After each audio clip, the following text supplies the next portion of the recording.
Hey guys, what's going on? It's Michael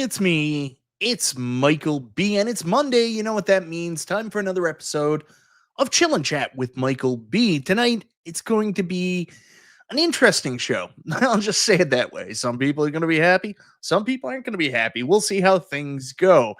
But I did want to go back to last week because we got a ton of basic fun news.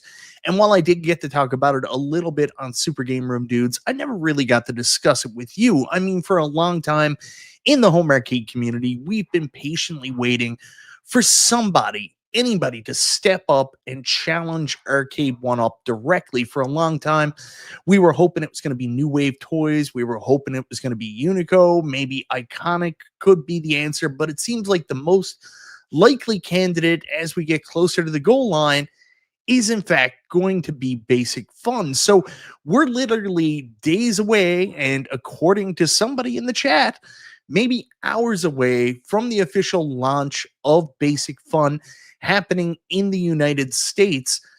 So why am I not more excited? I mean, this is what I wanted, right? Somebody to step up and challenge Arcade1Up directly, to force them to make better products, or at least give us an option to buy these home arcades from somebody else. So what's missing, and will I be a buyer? I figured the only way that I could properly really think about this and do this would be to get some insight from some other people. So you might have taken a look at my thumbnail and noticed over my shoulder, you see a good Homer and you see a bad Homer.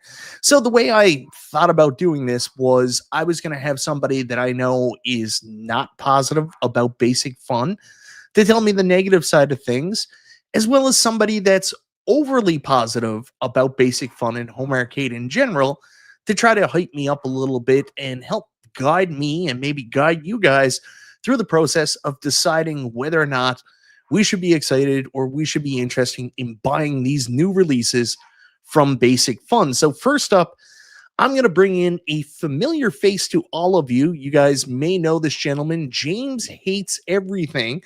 And I wanted someone that was going to be negative towards Basic Fun. So I wanted somebody that was going to hate Basic Fun. And since James hates everything, I thought he'd be the perfect candidate.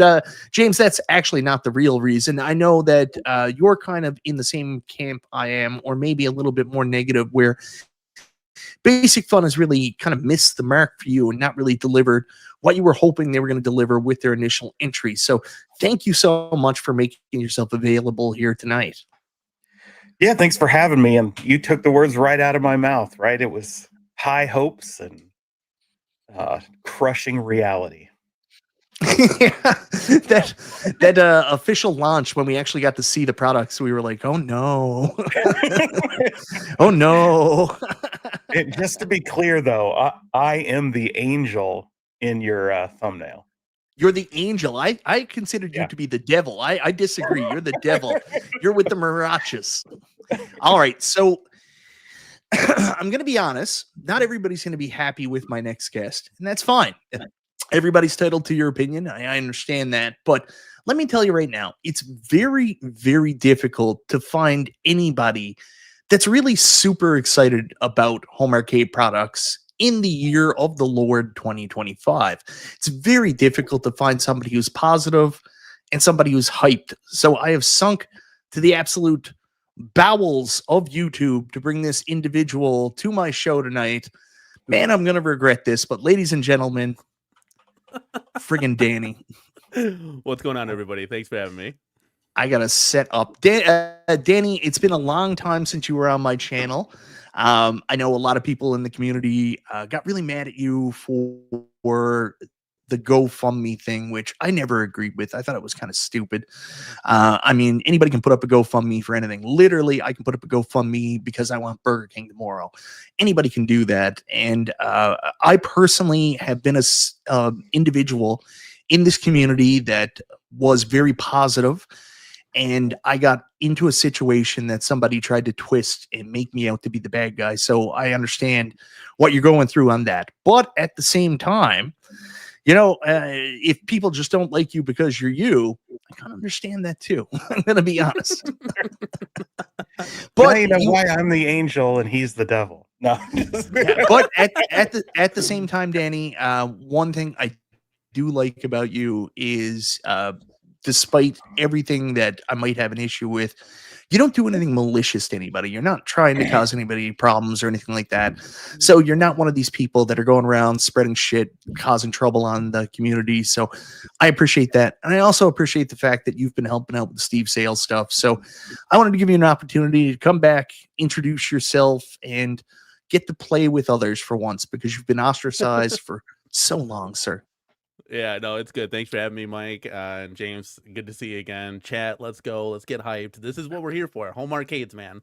Nothing else. Yeah. It's about the titles, the form factors, and expanding your home arcade. So that's what we are all about here. Let's go. It's going to be a long night. It's going to be a long night.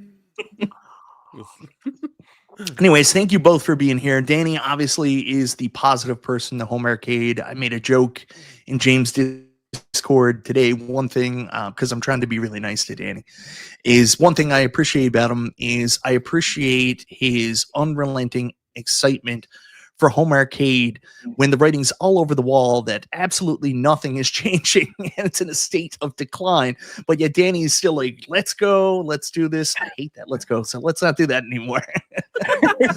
Well, there's a lot of positive things to look at. And then just like, you know, when we were talking about this, like we're winding the clock, right? I mean, Mike was a big reason that I even purchased my first home arcade. Like I watched your channel religiously when you did your awesome reviews on all of your cool products. It was just, it got me excited. I'm like, dude, I want to put that in my home arcade. And the same thing with Third Floor Arcade with Jason. Like that's pretty much the two guys that I initially watched. And that's what got me into this. And you know, we'll see kind of where it goes. I never thought in my wildest dreams that I'd be doing what you do, man. It's crazy. So you're a big Fern enthusiast then, if you like Jason at the Third Floor Arcade. Oh, of course. We got like 4 of That's them what it was. in the living room. Yeah. All right, so we got a couple things to get to. We do have a super chat up from my buddy Stringer Films here. Stay out of Malibu, Lebowski. I love Stringer Films. He's just the best. But anyways, that's our first super chat. I do the super chat goals, but I only do 5, and it's only like $2 each. I try to make it like low cost, high value. Well, I don't know how high the value is. But anyways, tonight we've got a very special double down. This is actually caused by a lot of scuttlebutt I've seen online that I just couldn't stay out of in the last couple days. So the double down tonight, if we reach our goal, is going to be, and you guys are going to have to answer this, and it's going to put you at odds with this individual too. So I'm sorry, too bad. So tonight's double down is revisionist history and Arcade1Up. People are now saying in the Arcade1Up fan groups, the reason Arcade1Up has failed is because John D is no longer with the company. So if we hit our super chat goal, we'll talk about that and say, is that the case? Is that the reason that Arcade1Up is faltering nowadays, that John D left? Or was he part of the problem while he was there? So I know he's not going to like it.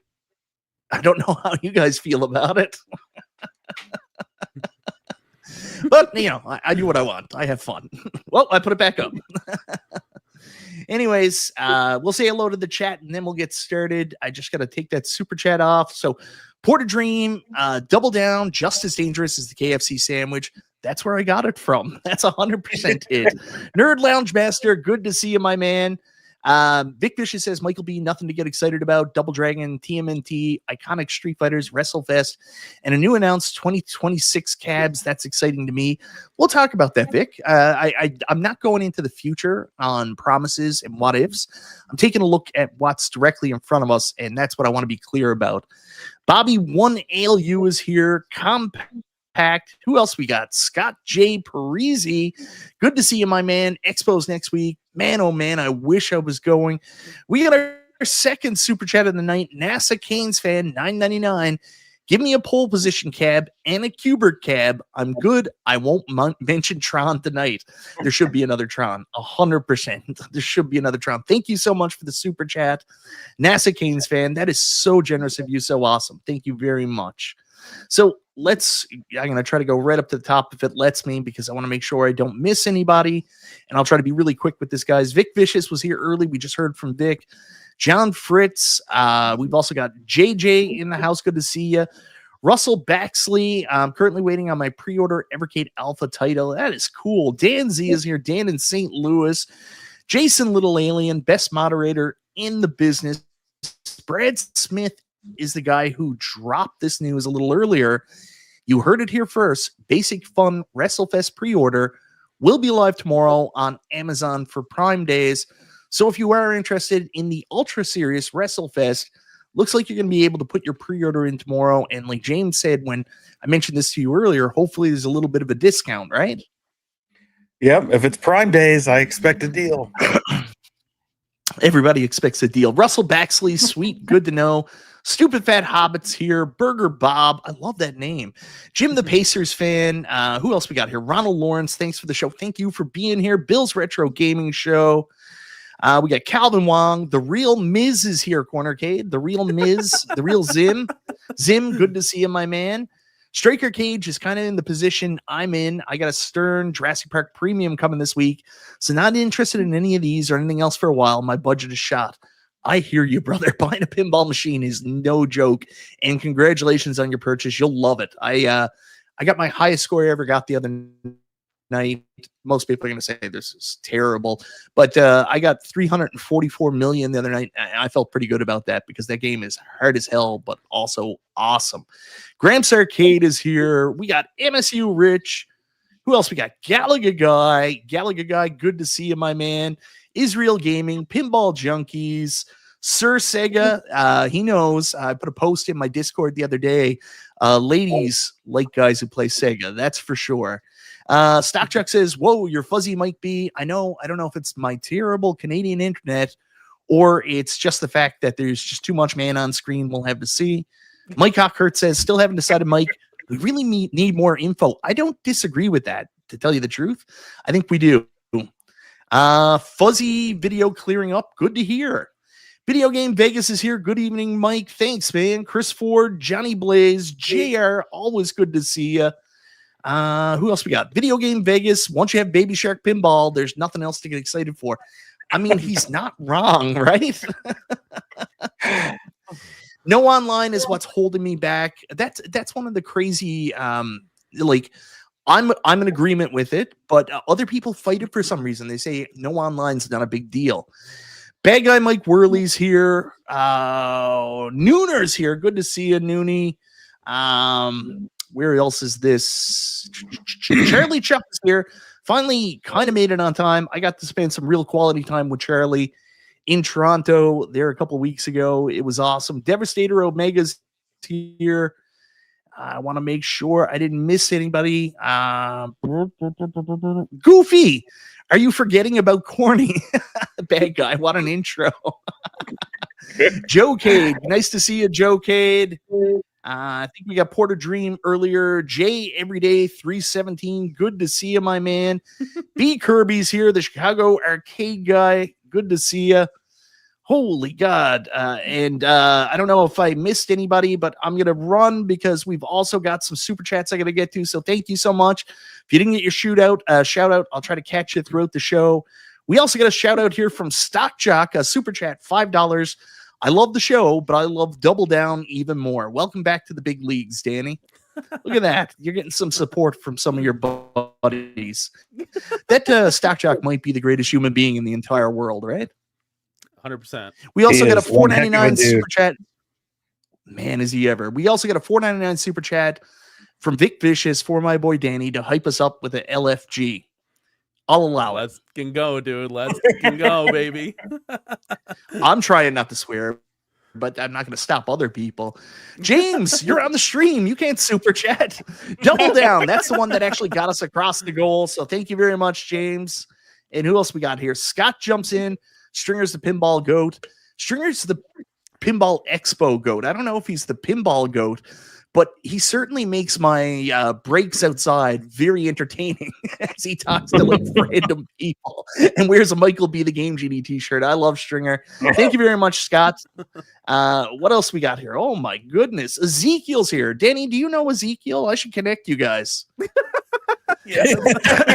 No, and he's like Stock Jock, man, one of the nicest guys on the planet. Honestly, He really this is. community. Yeah. This community is filled with them, and honestly, like it shows with Steve's GoFundMe. I mean, honest to God, we reached that goal in a half a heartbeat, and it's going to exceed that. So it's awesome stuff from the community.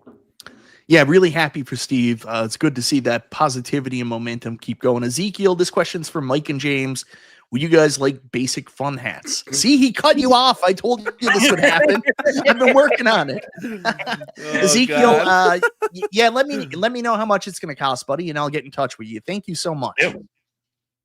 All right, who else we got here? Joe Cade. Joe, you didn't have to do that. Say yes to Countercade.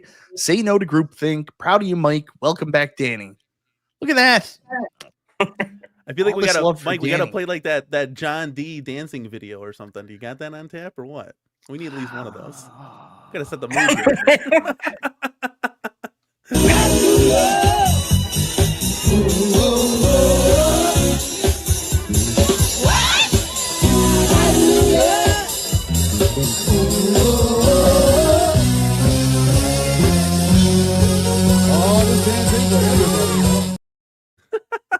There you go.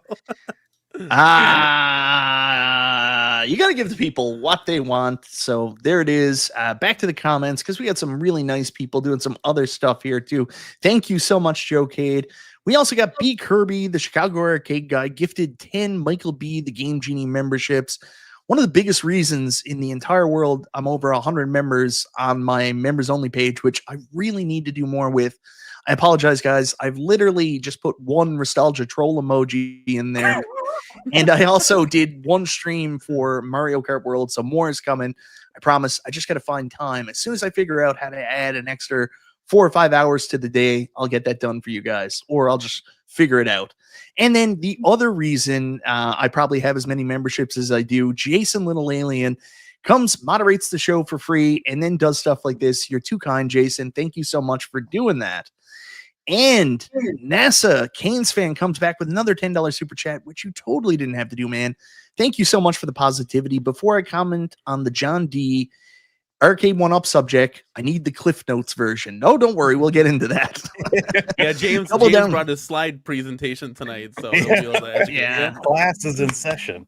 You need a shirt that says that class is in session. Goofyfoot says you've been saying this for 3 years now. I know. That's something I fail at. I'm like at games. Overpromise, underdeliver. I'm so sorry, Goofyfoot. Oh my God, Gallagher guy, $4.99 cartridge console kits. Countercade said he bought his first one up because of watching you, Mike. You're to blame for Danny. This was all my fault in the first place. I knew it. I was always to blame. All right, guys, thank you so much for all the awesome positivity. You guys are really cool for doing that.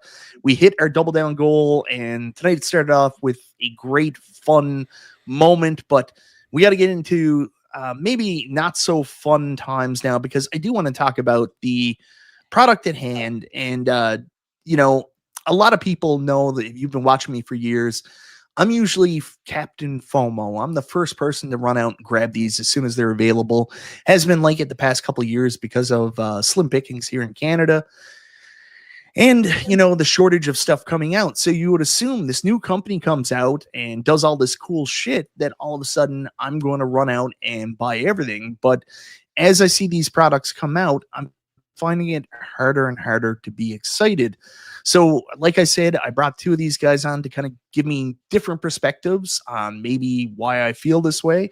And we'll talk about some of the news over the course of the last week. Of course, Basic Fun have been busy, very busy, putting up a ton of information. The first thing that really went up that everybody found, and huge thanks to Bad Guy Mike Worley for finding the YouTube page, but this is the Amazon page. I don't know who found this originally, but I'm just going to bring this up on screen here now. And don't worry, I won't dox myself again. I got it set to a different address. That's not my home address. You'll never find me. So here's the Arcade Classics Amazon page that everybody's kind of thrown through now. So we get a look at the Counter Series, the Ultra Series, Handheld Series, Shop All. And like other people have mentioned, there's no sign of the Supreme on this, but there's a very good reason for that, right? James, you want to tell us why you think we don't see, other than the WrestleFest Supreme that's in the art there, there's no listing for the Supreme Series or no mention of it? Yeah, that's because from what we understand from that podcast earlier in the year, from the vice president of whatever at Basic Fun, that the Supremes are exclusive to club stores. And in all likelihood, this one is specifically Costco, but we will see. I'll go back to what my buddy 19K Fox said last night before I turn this over to Danny for this side. But he mentioned he was very concerned, as somebody that's very interested in the Supreme Series from Basic Fun. He's very concerned that the only thing that they've really advertised or officially done is the WrestleFest cab. We thought we were getting Supremes of all of them, Centipede and Return of the Jedi as well. Do you think that there's any merit to what Fox said? Do you think there's any reason to be concerned? Or again, this goes back to all the stuff's going to be at club stores. We're not going to see this stuff through an Amazon store. Yeah, so we know we've seen a prototype, right, of centipedes / asteroids floating out there. So I think we'll see one more. The question is on timing, right? Will we see it for the holidays? Probably not, but it might come soon after. Yeah, it's one of those weird things where Costco usually only takes one of those at a time for the big boys, usually paired with something else from Arcade1Up. But as we know, Arcade1Up has their beautiful pub table in there. Before I turn this over to Danny, I'd like to say an acknowledgement to one of my other moderators and a hell of an all-around guy, MG. MG is truly the glue that holds this community together with his sharp wit and even kinder heart. So thank you so much, MG. Even though you said you wouldn't be here tonight, for being here. I appreciate it, brother. All right, Countercade. Now, your positive side on the fact that we don't see the Supremes here. Make me feel good about this. Yeah, I mean, this is kind of like a tough pill to swallow, because we were teased a lot with some of those box images from, Centipede. We saw, an actual prototype of Centipede asteroids, and there's a lot of talk about that. And really, the only thing that has been pushed now is this WrestleFest, and you can kind of see that in this promotional, poster image here, that it's just WrestleFest, which is weird to me, because if I were to bet my money, this WrestleFest will be at Costco. And then we were kind of told, hey, BJ's and Sam's Club were also going to be, club exclusive. And then we could, 3 stores, 3 cabs, makes sense, right? Every store is going to get a cabinet, and then we'll kind of just pick from the litter of whatever you want. But we haven't really seen or heard anything on the other guys. Now, that kind of concerns me a little bit, being the positive one here. But I gotta say, at the end of the day, WrestleFest will probably go to Costco, and it looks great. And I get that there's some flaws, but I mean, it looks so cool to have something so dedicated in your home arcade. And this is probably as close as we're gonna get to a WrestleFest that we'll ever see, period. So if you want it, now's your chance to get it. And then I thought maybe that, like, Sam's Club, that Centipede, or Star Wars, Return of the Jedi would have been written all over that. I'm like, that just kind of fits the mold there a little bit, or kind of like that wacky collab cab to go to Sam's Club. But we haven't really seen anything of that, and that is kind of like a little disappointing, because when you see these teaser images of what could become, you're like, wow, I had a pick of 3, now it's down to 1. Okay, cool. I guess I'll get this one. But the positive side to this would be, hey, look, this. You're getting this, right? If we didn't have Basic Fun here, and I know there's a lot of, like, criticism on the no coin doors, yada yada, right? But if we didn't have this, your pick of the litter in this holiday season, guys, is a Pac-Man pub table and Terminator Slim Katie. That's what you have to choose from. And so at least at this point, you Ultra fans or Deluxe fans can get, your Centipede Deluxe Ultra, you can get your Return of the Jedi Deluxe Ultra, you can get your WrestleFest Deluxe Ultra. You at least have some options to pick from. So that's at least something that you can take away from this. All right, stop filibustering, Danny. Yeah, jeez. I gotta get a 3-minute timer for your opportunity to speak there. Danny did go over the limit, so I award him no points. James wins 5 points. Is this from like the first section? Horn, he's made me. Yep. So what happens is, at the end of the first hour, whoever has the most points stays, and the other one gets banished from YouTube yet once again.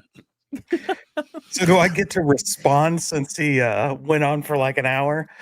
No. I gotta answer this question first for my buddy Right. RGT85. We were talking on Twitter earlier, and he brings up a really good point, and I wanted to kind of talk about this again. WrestleFest, there's still a lot of questions. It's apparently going live, the Ultra, tomorrow.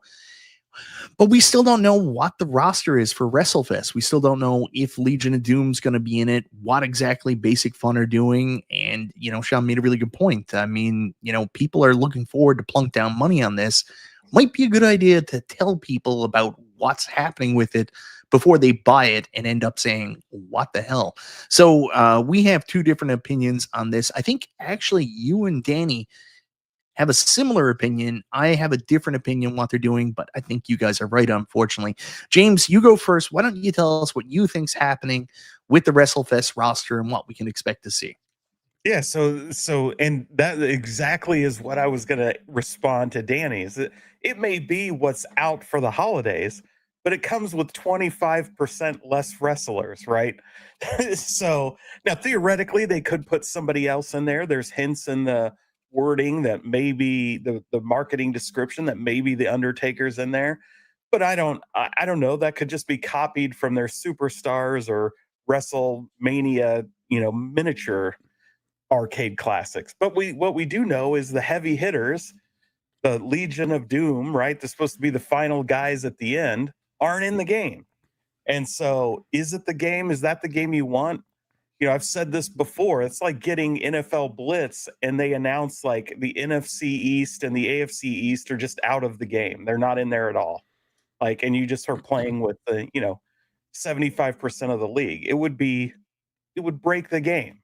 And in this one, if you're a big WWE fan and it's specifically of this game, how do you get over that they're not in there? Well, here's how you get over it. So if these titles have changed hands 20, 30, 40 years ago, I mean, there's going to be issues with licensing on all of this stuff. I've always said this, years back, that if I can get 80% or 90% of a game, give me 90% stand up Hydro Thunder Supreme and I'll take that every day. I would rather have that and have the opportunity to buy new and exciting titles instead of getting the same Pac-Man over and over and then sprinkle in a little Mortal Kombat. It's just enough already. I think at this point, you talk about like fighter fatigue, right? It's the fatigue of not having anything for 2 to 3 years to want to like build out your game space or your game room or your man cave, whatever the case may be. And I think that this would be awesome for us dedicated cab owners. For the multi-cade guys, doesn't have any effect. You're not buying this anyways. But for somebody that wants to get something that's dedicated with the same, with the right art on it, that's, to me, this is a win all around, and it's a really cool looking cabinet. It's going to be a really cool thing to add to the game room because it's something different, right? It's something different that we've never had before. So I'm a new company, and I'm going to come out swinging with a brand new title never seen before. And it's one that's incomplete and not all there. But that's not the only title they're coming out with. They're coming out with... It's the only new title they're coming out with. Everything else has been released before. It's rehash. But not in the deluxe form. So if somebody wanted to like add this, get rid of the risers kind of thing, which most could have got a Joel inline riser, Danny. Be done with it. Good, yeah, good. Countercade is hopelessly positive about this. I'm going to give him some points on this, even though I don't agree with him. So Danny ties it up with 5 points, but James, I'm going to still give you 3 points anyways. So we're at 8-5 right now. I do want to go back and I feel bad for Basic Fun in this situation because if you look at the early art and everything like that, I think they went into this thinking they could do the complete game. And I think they were too far in the process when the rug was pulled out from under them to let them know that they couldn't use the Legion of Doom. I don't really think slaughter really matters. Like, it would be great to have the original roster. You want the original roster, no changes. But if you got to make some changes due to licensing, some changes are acceptable. It's just Legion of Doom are so important. Like Sean says here, it's like Scorpion and Liu Kang being taken out. I think it's worse. It's like if you played Mortal Kombat 1 and they couldn't use Shang Tsung and Goro, so they just put like Scorpion and Sub-Zero as the last 2 bosses. That's kind of where we're going with this.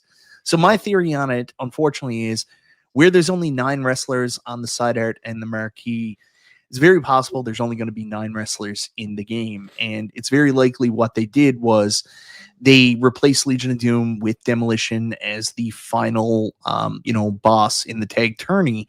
But they also eliminated the attract mode, and they eliminated the, cutscenes between the tag team tournament with Mean Gene and the Legion of Doom. So it's just a tourney where you face Demolition at the end. That's the cheapest way to do it, and that's probably what they did. I hope that's not the case, but we'll have to see. Again, this is supposed to release tomorrow, maybe for Amazon Prime days. So we might find out as early as tomorrow. Yeah, and I would tend to agree with you. I think that's likely what happened is even though they clearly paid somebody to go in and clean up the sprites, right? Like to fix the WWF logo, to change all the wording where the whole name is spelled out. I think it's a bridge further to say they hired an artist to go in and make new caricatures of the wrestlers and new pixel art and redo all that stuff. So I think you're right. I think they likely just hit, Control Shift Delete and got rid of those things and moved on. Xbox cost him money to be in the book. There it is. I don't know why that wasn't an option. And I talked about that with a couple of people the other night. RGT was, we know with like NBA Jam, the people that weren't in the Players Association, the Legends Retired Players Association, they could still go out and negotiate with certain players to try to get them in. So I'm surprised that Basic Fun didn't have the opportunity to do that, even though someone wasn't under a Legends contract, to reach out and see if they could still get them in the game. I mean, Retromania got LOD in the game. So, I mean, I would have to think that Basic Fun would have the budget to put them in the game, but maybe there's some other tie-ups with WWE didn't want them in the game. I don't know what the answer is. Sergeant Slaughter, we knew that was going to be a no-go because he just signed like a big money contract with Hasbro for G.I. Joe toys. So I think his likeness is tied up. There's nothing they could do there. It's unfortunate. Like I said, I think you're right in that you mentioned they were thought they could get them because the prototype had them. Yeah. But again, I go back to it's the only new title coming, and it was really they swung for the fences. I'll give them that. They swung for the fences and did a cab nobody thought could be done, and unfortunately, they hit a foul ball. So we'll see. The Slaughter Hasbro deal was only recently. James, you would know more about this. Me and you are huge G.I. Joe toy nerds. I think he only signed that deal like within the last like year to 6 months or something like that. Well, I know so that was the interesting thing, right? I know he's back on the Joe rotation, but at the same time, he also did Valverse, which is a competing, brand to G.I. Joe, and they released the same figure, right? So it is interesting that he's with both companies. And it just depends on how much Hasbro wanted to lock him down, because you would think that the licensing your likeness to toys would be different than video games and everything else, but you never know. Like, what they have planned and what's under the hood. Animal was part of the concussion lawsuit. Hey, Demolition started the concussion lawsuit, so if they let Demolition back, they would let anybody back. That concussion lawsuit is no longer a hindrance. I do want to say, and sorry for cutting you off, Danny, I'm going to be positive about this. At the same time, I think if you do want a recreation WrestleFest, like home arcade with the artwork, with, a facsimile of the artwork, of course, because they had to make some changes and they had to take the F out of WWF. This is going to be the only show. This is the only time this is getting released. So you take it warts and all, or you're going to have to mod one, make one yourself. Like this is going to be your only dance. So you have to ask yourself, are you willing to take that concession to get a WrestleFest recreation arcade? And yeah, like to your point, like, listen, when I found out that the wrestlers were going to be out of there too, I'm like, oh man, that kind of sucks. But I got to be honest with you. When you're playing maybe with, I have a little kids, little peanuts, and I got my wife, and we're having fun playing this thing. I don't think anybody's gonna care at the end of the day that my 3 and 5 year old aren't gonna be like, dude, where's Dad? Where's Legion of Doom at the end? That's the final boss. They're gonna have a load of laughs, and we're gonna have a great time. I'm gonna get to show them some of the early '90s and mid '90s of what wrestling was all about, right? And late '80s, right? So I think at the end of the day, it's you got to look at it like, hey, like yeah, it sucks, but you're gonna be adding something cool to your arcade. So Yeah, GT. Not in my arcade, pal. Hey, this is a family affair, RGT. Come on, man. So let me ask you this, right? We know there's another WWE title on here, Superstars, right? Is on this cab. So do we know if that's complete? Like, are there wrestlers missing from that? When we have no idea, because like a lot of people are saying here, there's not enough information yet, and I think that's something. If they are releasing this tomorrow, Basic Fun probably could have done a better job on. It was nice that Patrick reached out and they responded with an email, but they still didn't say anything. You know what I mean? They were like, "There's still going to be a boss fight. Look out for the surprise." There's Hacksaw might not be in it. I think it's pretty likely that Superstars should be complete. I remember when I was talking to John D earlier. Oh, there he is. The man, the legend.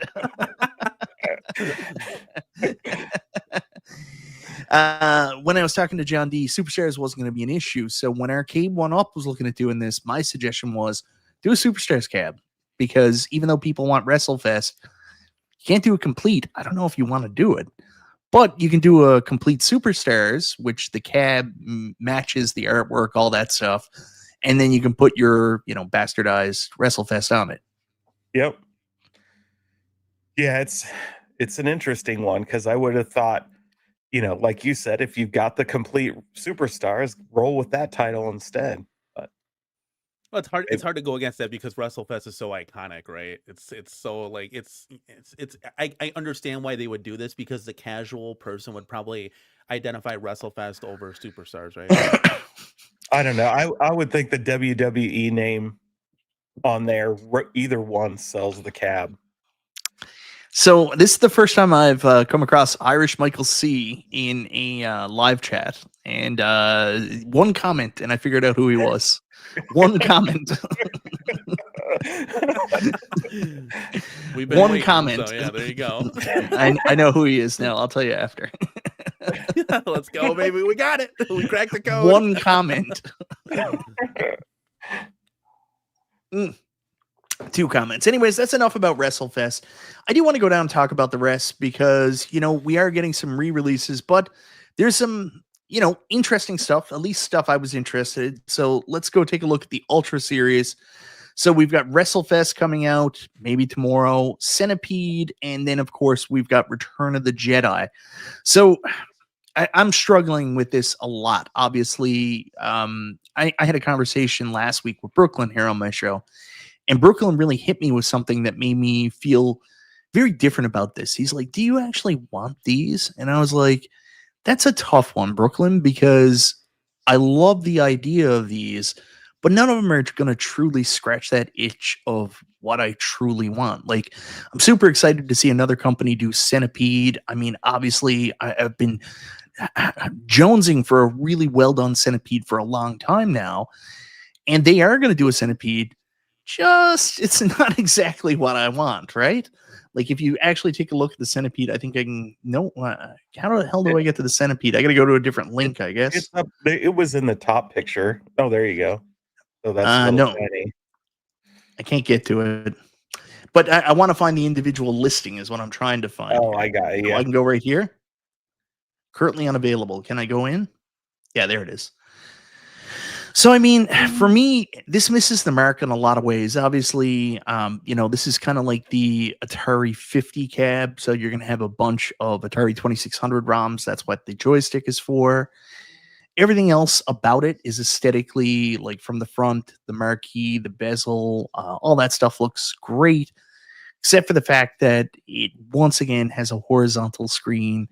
instead of having a vertical monitor. I always argue the rule of 80-20, but if you take a look at the games included here, I mean, there's only 5 games or 6 games, and of course here's your 34 additional crappy. Well, I love the 2600, but I don't really want to play them on an arcade. But if you look at this totally could have been a vertical screen. It's not like there's 15 games here and only 2 of them are vertical. Like, this starts making me really angry because I'm like, Jesus, guys, Centipede and Millipede, make it with the vertical screen. Why do something different like that?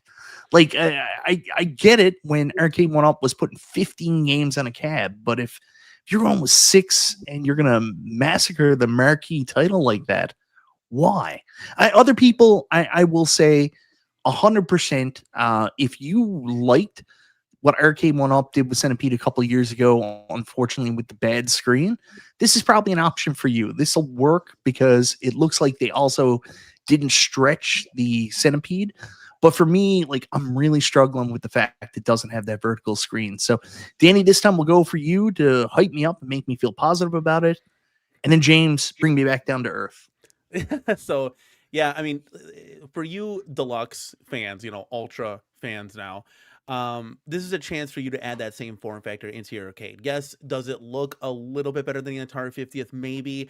It's really hard to say. It's more skinned accurate to arcade history, right? There was no Atari 50th cabinet, but this one doesn't have light up buttons that you can turn on and off. This one doesn't have a light up molded coin door. This doesn't have speaker grills. So there's a lot. In hell, this doesn't even have volcano buttons. They replace it with 2 black, Arcade1Up shitty push buttons. So it's really like the stripped down version of this. And it's disappointing at the end of the day because which side are you on, Danny? Danny, positivity. This one is a little disappointing, but to your credit, you're getting something. So if you have the old Centipede cabinet, right, and you're looking to upgrade to this one, right, well, you're going to get a nice BOE monitor, right, and that was a major upgrade than what the Centipede was from before. You're going to ditch the riser. A lot of people are doing that. We've seen people's game rooms. A lot of people are going to the deluxe side, a little bit taller cabinet, so that would be worthy of an upgrade.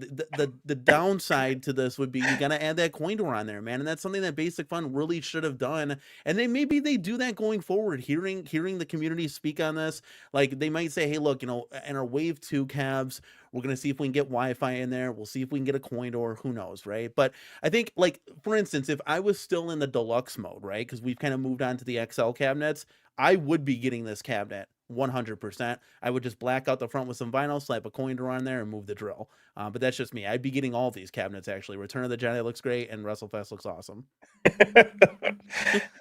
So, Danny, that was a really strong argument, and I'd like to give you points, but unfortunately, I'm going to have to pull in a new rule on this game show that you didn't know about. If you make a stupid comment in golf the night before, this can come back to haunt you and defeat all your points. So, Danny was talking about Ghost of Yote, and he was like, Ghost of Yote, that's one of those games. Sure, it looks great, but you play it for 5 hours and then you just never play it again. And I was like, what?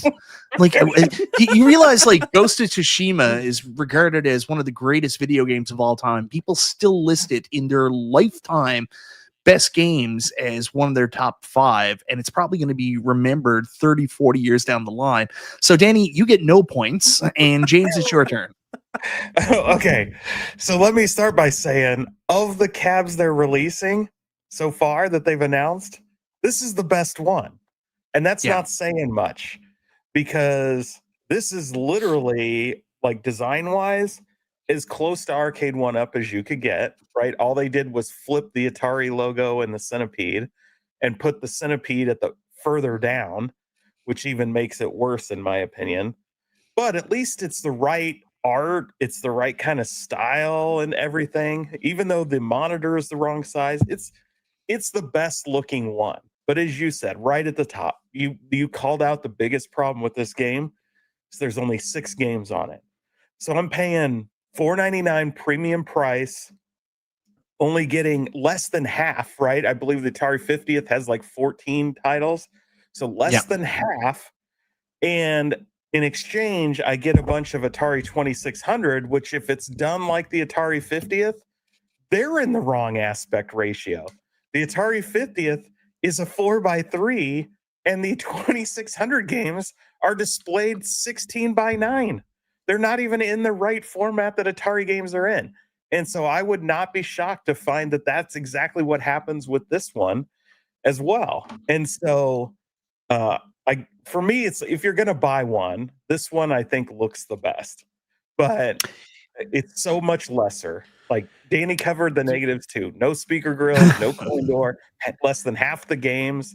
Like I don't. I think they nailed the I pass. think they nailed the Supreme version of this if and when it sees the light of day. I think that's the one that's going to look like just breathtakingly awesome and it's a day one buy. But has it been confirmed that, you know, just because they're advertising like the 5, 6 Atari arcade games, has it been confirmed that like Super Breakout isn't on there and some of these other games, you know, Lunar Lander or whatever that was on? I don't think they list the 34 games. No. No, there's 34 additional Atari games. They don't list what they are. Some of those could be the Atari arcade classics. Maybe they're just highlighting some of these ones. They're all 2600s. Yes, this is an Atari 50th cab thing, just like Arcade Okay, so 1Up. they list some. They also say this is Centipede, a Millipede, Liberator, Avalanche, Super Breakout, and one epic mini cabinet. I don't think this is the right description because it says the counter series. It's possibly not. Yeah. I will talk about something else I don't like because I like so much what they did with this cabinet, but one area where I think Arcade1Up absolutely beat them to the punch was with the side art. I don't know what Basic Fun have going on with pushing the side art down to the bottom of the cabinet. I don't know what the purpose is of that, but you know, I have a hard time liking this Atari logo up here in this very dead space, and all their cabs are like it too. It's just dead space up here, and then all the art down towards the bottom. I don't know why they're doing it. I don't like it. I mean, it's basic fucking graphic design. You learn how to center your artwork. Yeah, I don't understand it either because Arcade1Up. Sorry for swearing. That. They just had the right side art on the side, so it wasn't like an Atari is dictating this. But who knows, right? I feel like that somebody goes, "Hey, we got a wider canvas at the bottom, and so we can keep the aspect ratios and everything the same. So let's just stick it there." But it's meh. It's fun. I mean, it gives the illusion. It's fine, I guess, but it's not what we want. Well, like this is what hurts so much because when I heard the titles originally, Centipede, WrestleFest, and then another Star Wars, this is all dream come true to me because I unfortunately sold my Star Wars. I've had trouble getting that one back. I've been lucky. I got a Dragon's Lair on sale for $600 Canadian at the store, brand new. I've been lucky. I got a Tron secondhand for $400, so I managed to restore 2 of those. The one I haven't been able to find is Star Wars, but you know, luck on my side. We're getting a Star Wars from Basic Fun, and then they show us this. So, James, I'm going to let you go first because I know you feel kind of like I feel about the cabinet. Danny says he's in on it, and I want to know what he's thinking. I don't know. You always want to know what I'm thinking. So you know that when I saw these pictures, specifically the Return of the Jedi Supreme prototype that was leaked, that immediately I was like in full panic mode. I'm like, we're screwed. Like if this is what they're putting out, this stuff is terrible. And this got better, but it's still really, really bad in my opinion. So it's been no secret. I love the Return of the Jedi cab, the real one. It's super nostalgic for me. It's one of my favorite Star Wars arcades. I played it all the time. And the one thing I'll give them, the artwork is right. The proportions are right on the artwork. Like that's where it stops. Everything else on this cab is a complete mess. The monitor is too far back. The Atari logo's missing from the yoke. I mean, not that that's a huge deal, but it's just like, why you have the Atari license? Why wouldn't you just print the thing on there? It doesn't make you any put it sense. up here. Why not down here? It doesn't make any sense. And we know it's not there because it's not there in any of the promotion shots or videos which use, a real cab. So That's a problem. Yeah, I'm gonna take this down. I usually don't play videos on my show because for some reason, StreamYard goes all wacky wonky when I try to do it. But I'm gonna try to play it because there actually is a video. I should have showed the Centipede one too. But oh my god, I gotta turn down that volume. That is so loud in my ear. So let me whip this out, and hopefully I don't get crazy. Oh, it's that kind of show now. Oh, sorry. Yeah. But here is, and I will say in this video, if they only show the top, it's not as bad. It's when the bottom gets involved that this falls apart, in my opinion.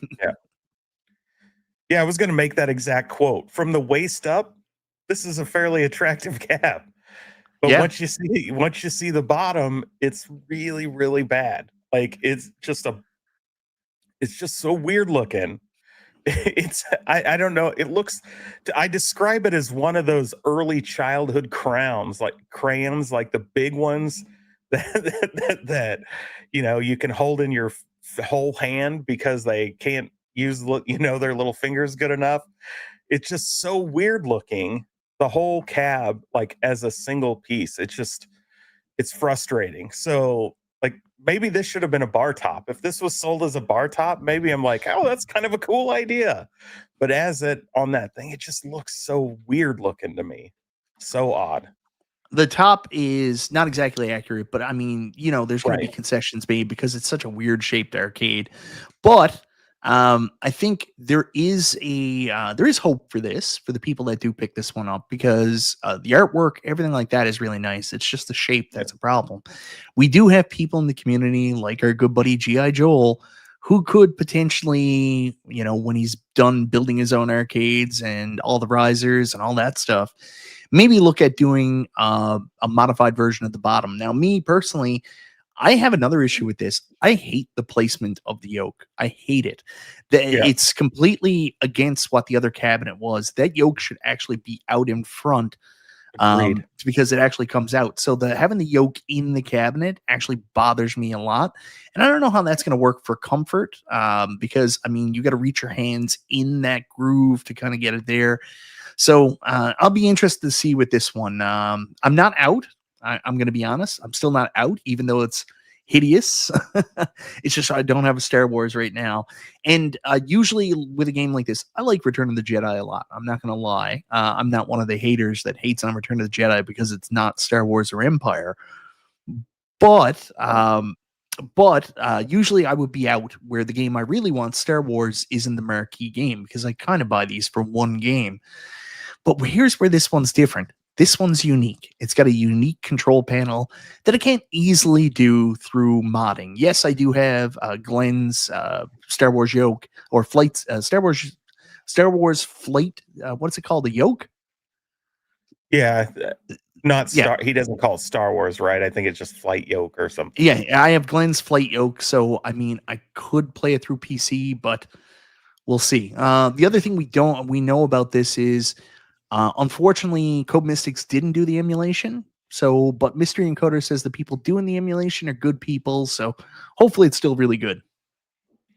Yeah, I think this could have been salvaged if they did exactly what you talked about. One, you move the monitor up. The monitor should be very much to the front of that hood. It should maybe be an inch back at most.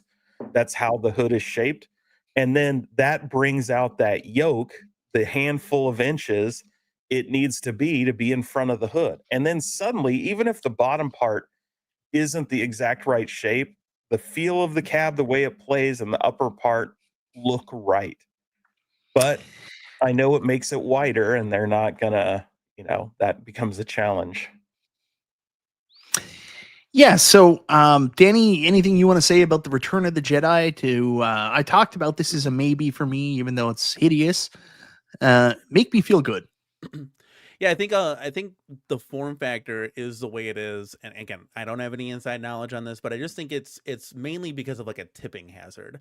Yeah, same thing. I think this could be like an IKEA dresser thing all over again, and Basic Fun could get sued out the wazoo if one of these cabs comes over and tips on a kid.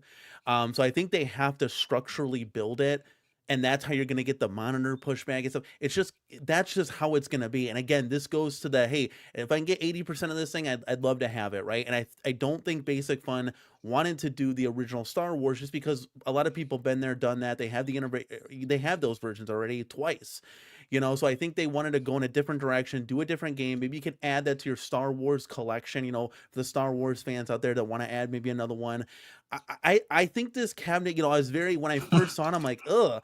I told Mike, I told you behind the scenes, I said right away, I was like, you're not going to like this, man. And I was kind of looking at it and I was like, this is not what I signed up for, kind of thing. But the more I'm looking at it, the more I see real life images of this thing being played.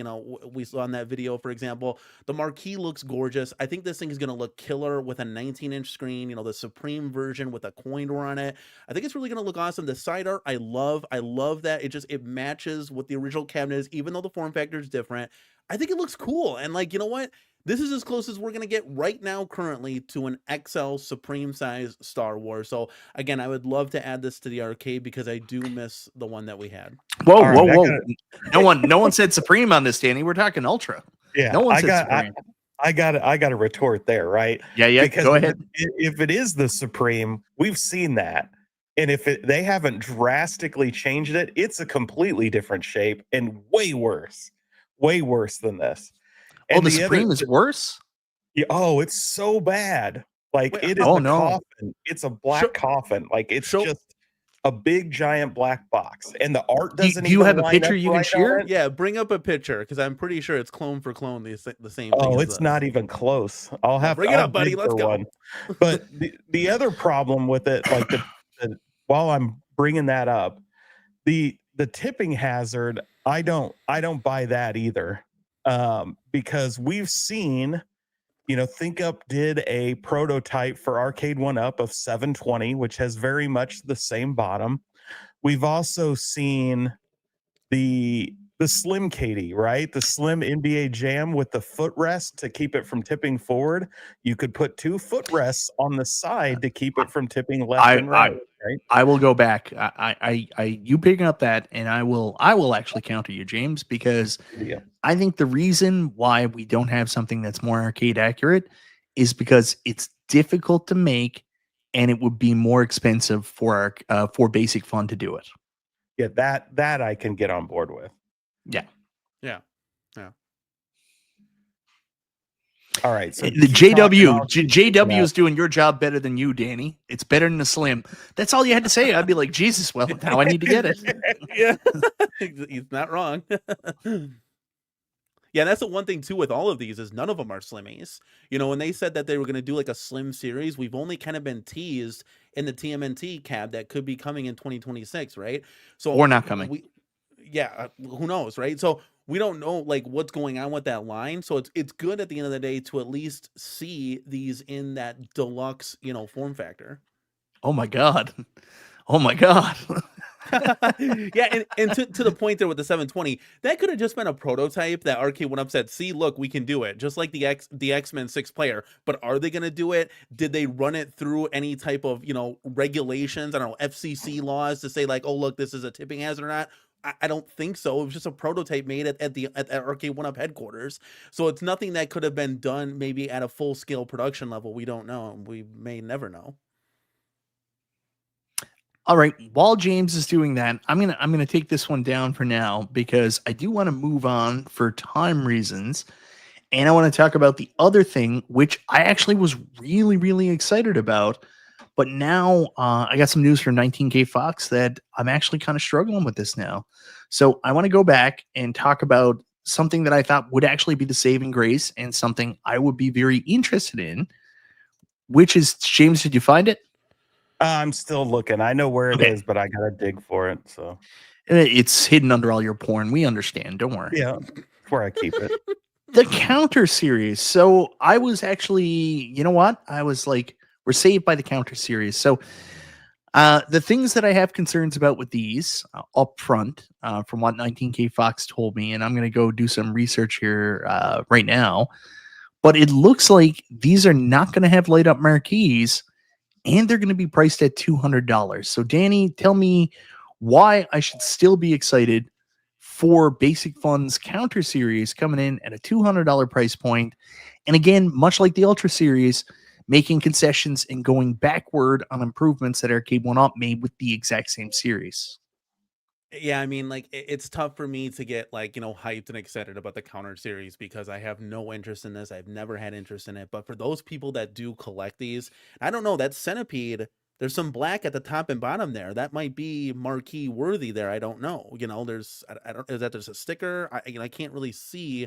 But yeah, not having a light up marquee is a deal breaker for a lot of us in this community. I mean, that's something we can expect, like a molded coin door, right? So it's kind of hard to justify that. But Mike, this is in the right aspect ratio of a vertical monitor. So that's something that you were excited about and you kind of touched on wanting to get this. I think the Asteroids one looks really good. I think that blue T molding looks cool. Like, so if you were a fan of some of these, like it's an opportunity to have some more diversity instead of just adding the same old from Arcade1Up over and over again. Like nobody has a WrestleFest Countercade. This is your chance to get it.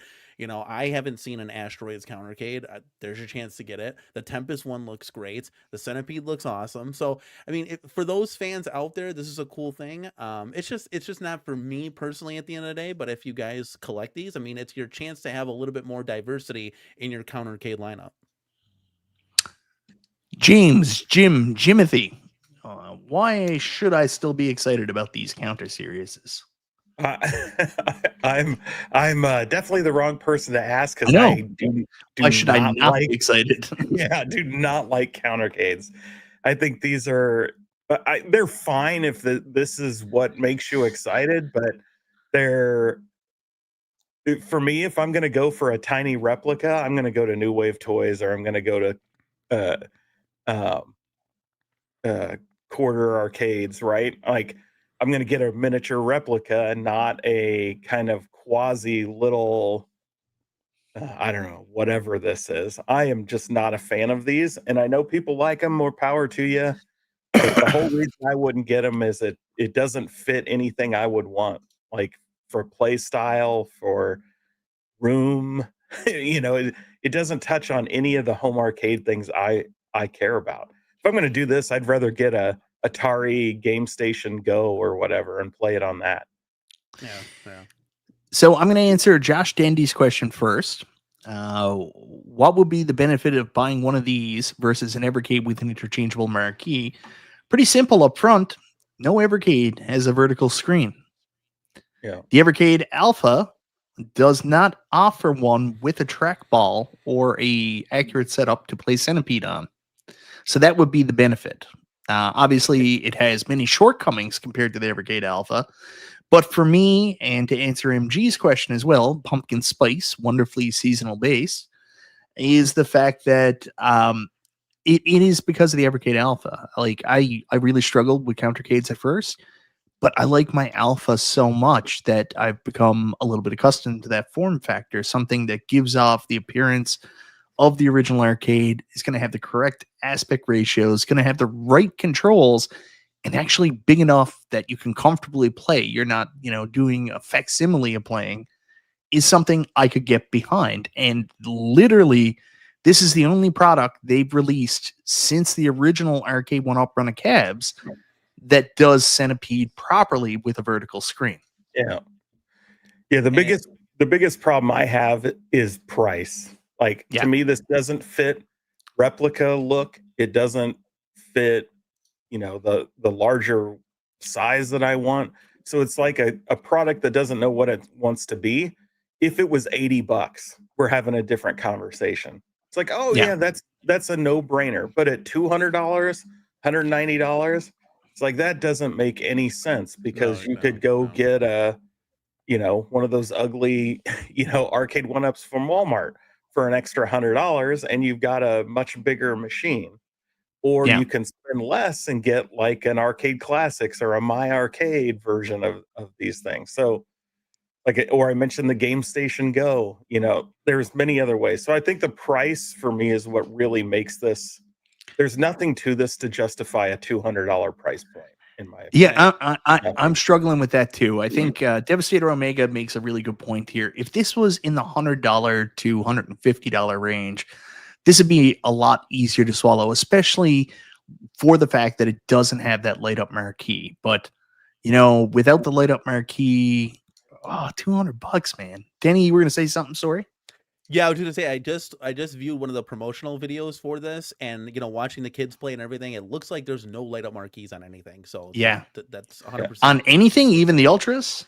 No, just on the counter series that they got there. Yeah. It looks like across the board there's nothing, and that's a big disappointment. So yeah, I know tell like me about it, right? Radical Reggie really loves these things. Like he loves the Countercade stuff, and I think that's more about kind of where somebody lives. I guess I can see why people like them. Like I said, the price is just a bridge too far for me. It's way too expensive for what it is. Yeah, and I know it's like it's $200, right? But like if you look at the bigger scale, you're literally that's 1/3 of what a Supreme would be. So 3 of these little Countercades, you get a big Supreme. Like it's kind of a no-brainer here. But to each their own. Everybody collects different things. You're saying the Countercades really negate the reason to have a Slim series. It's almost like somebody should tell Arcade1Up this. Yeah.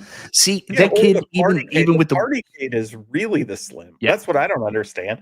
Because they could have even sold a riser. Because I've seen some of people in our community make bases for those Partycades with coin doors and everything, and they look amazing. It's like those are like that's really smart. It's a really, really thin, 3/4 scale arcade, which is what Arcade1Up claims they want to be selling. So yeah, that's a wild thing. I don't disagree with you there. If they wanted to do a slim version, just do more Partycades. Partycades were awesome. That would you can do a base. You're getting a 17-inch screen. You're getting like full-size controls, a little bit more room for your hands. Like that would have been. You can sell them a little bit cheaper. Sell them a little bit cheaper. Yeah. Yeah, that was a stupid move on their part. If they wanted slim cabs that were going to fit in people's homes without, sorry for swearing again, bastardizing their entire arcade line, which they did, just figure out a way to do Partycades, stand-up Partycades. All right, so that's the product line. The other big news that kind of caught everybody off guard, guys, was an old name in a new place. This news broke. James, you were so excited that you streamed this from your car on your drive home. Yeah. It's by the way, I did share the picture. I don't know if you saw that. It's in the should be down there as shared. Just 1 second. We'll pop this off and we'll take a look at this now. So yeah, the box, I've seen this. Yeah, I don't know if it's worse, James. I think that obviously they made some concessions because of the extra size. But look, even the like, so look at the artwork, right? You can tell the shape of the cab is not tapered. It's a box. It's a rectangle, unlike the pointy Ultra.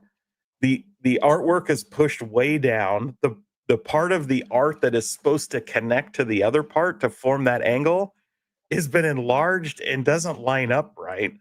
I mean, this could be an early prototype too. Like they could have redesigned this. It could be, but we haven't seen any other changes from those other than the games list.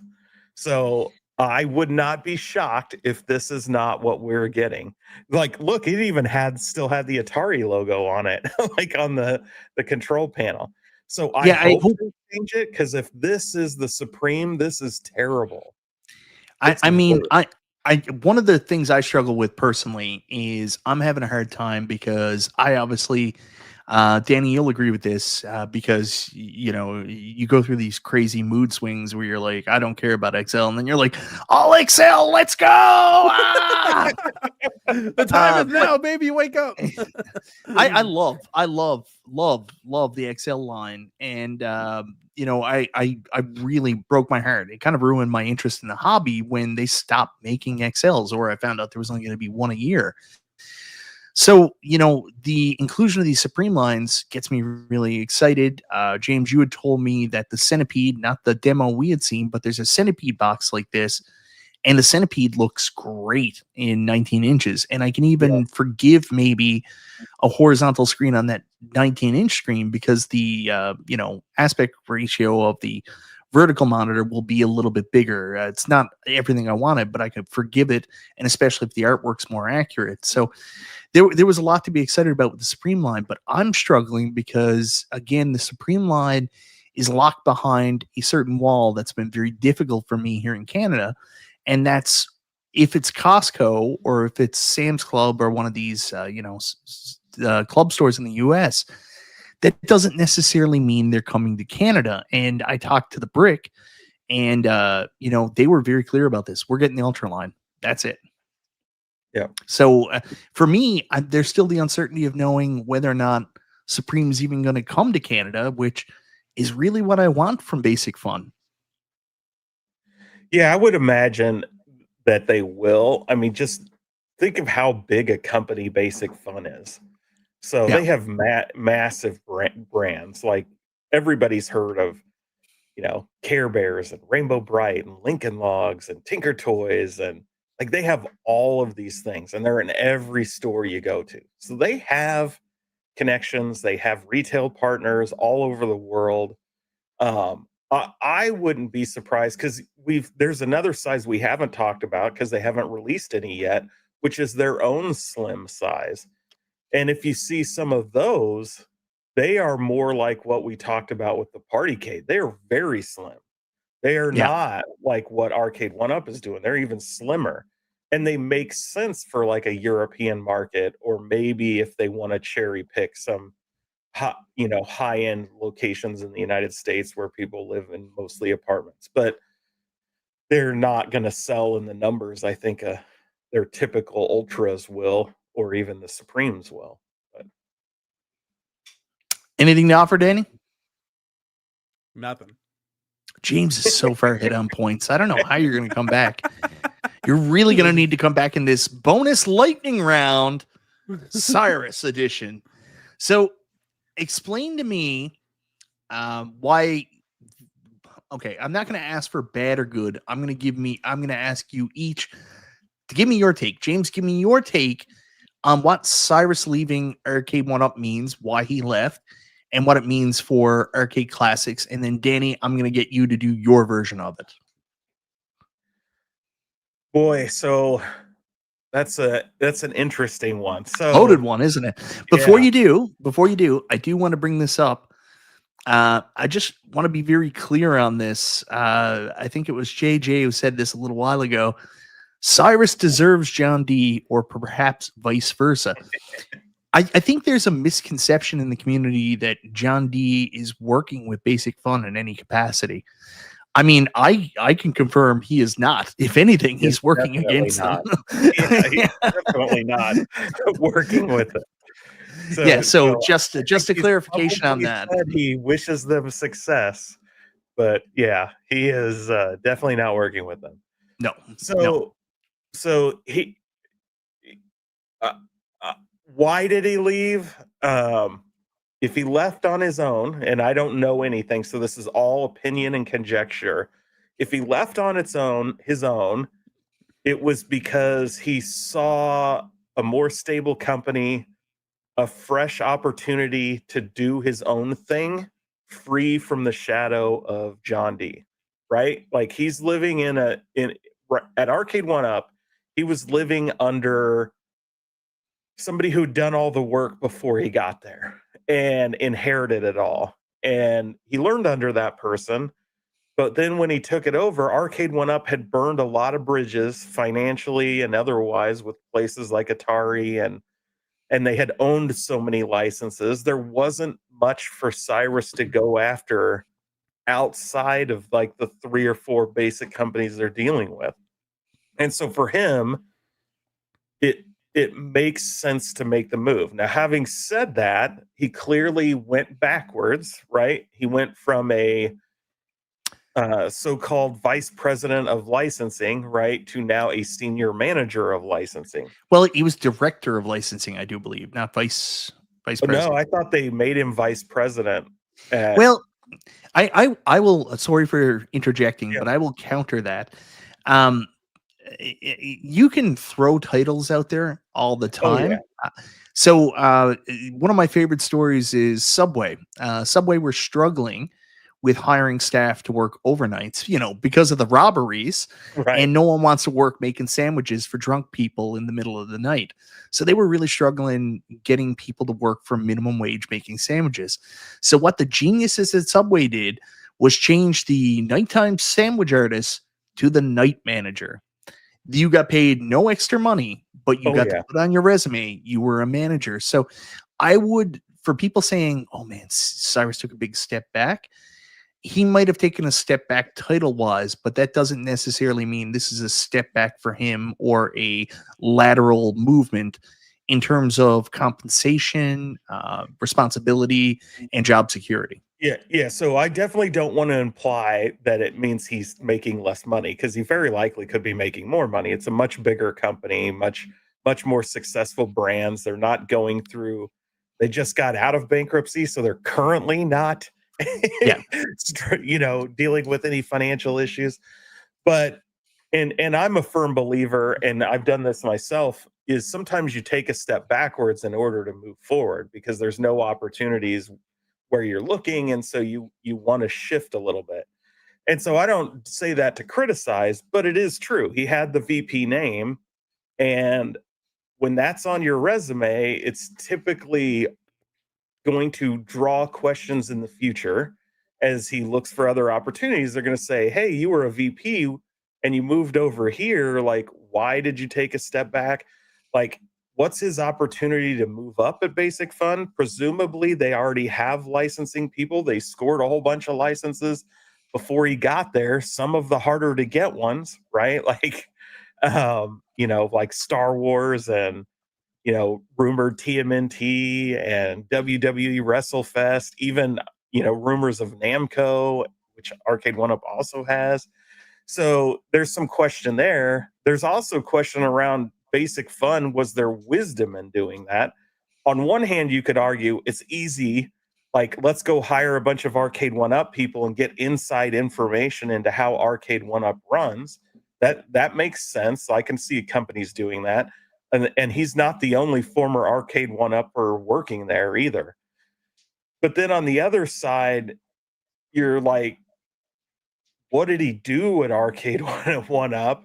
And do we even need him for anything? So it's a give and take. Like, his relationship with some of these licensors soured while he was in charge. And so does Atari now look back and go like, look, I dealt with Cyrus over at Arcade1Up. I'm not dealing with him again. Or not. I'm not saying they do that. I'm not saying they do that, but that's the risk that Basic Fun takes by bringing somebody over that has a little bit of history with them in that, especially when they already grabbed their director of sales, which could have given him all the same inside information. Yeah, so they also grabbed that person. Danny, your counter on Cyrus. You don't have to be positive here. Say what you feel. Feel what you No, mean. yeah. So when I interviewed Cyrus, maybe like a year and a half ago, when I was done with that YouTube show, we were talking behind the scenes, and he said, "Look, we were talking. He's like, after this, I got a call overseas. I think it was like to China, Japan, for some licensing. Right? At the end of the day, what you do speaks for itself. What you come out with, what you bring to the table. You might only have 1 to 3 licensors that want to work with you. At the end of the day, you didn't get the job done. It's much like saying, like, hey, John D was our starting quarterback. He now retired or got traded, moved on to another team. We got the rookie coming in, Cyrus. He's got to perform. And he didn't perform. He just flat out didn't. What we got was a bunch of hodgepodge stuff in the Atari 50th, X-Men 97, stuff that nobody asked for. I couldn't even get hyped behind that. Even though I bought both of those cabs, I still was like, I'm going to change. I couldn't get hyped, but I bought all of them and the NBA Jam Slim twice. Sometimes multiple times even. But a lot of that is just, I did reskin the X-Men 97. That was for a mod project, but I digress. But I'm saying, like, at the end of the day, Cyrus didn't get the job done, and he wasn't even anywhere near close. It's not like we got a new Raw Thrills title. We didn't get something exciting from Midway. We didn't get anything that was like, oh man, at least there's like, he came out with these 2 like innovative, cool new titles that at least there's that, right? He didn't do anything. There was nothing after John D left. And I get it. You might have been handcuffed. Not my problem. You were in this position. Get the job done or get out. Like that, I don't feel any like sorry. Like you're getting paid to do a job. Do it. You got to do it. You got to figure out a way. You got to find a way. You got to rally your team around it and do it. And I just think that was the like a lot of the decline. And I'm not saying because John D left, Arcade1Up failed. John D was part of that failure, and that's in the double down for sure. Yeah, I'm saying for this, listen, Cyrus, you're a great guy. Stay the hell out of the way, okay? Like let Basic Fun do their thing, and the Arcade Classics title here. Don't release another 17 Pac-Mans. I don't want to see another. Literally an Arcade1Up 2.0 all over again, because that will kill this hobby for good. MG makes a really good point. Pretty rich coming from Danny, who doesn't work. I added the doesn't work part. I'm going to defend Cyrus a little bit. Like I am too. You got to remember like the situation he inherits. So we'll talk more about that later. But he's not put in a winning spot. Arcade1Up is hemorrhaging cash. They have no cash reserves. They start taking the. They had no operating cash flow. Like they had to do an announcement saying, "Good news, guys! We borrowed against our accounts receivable, and now we have operating cash flow."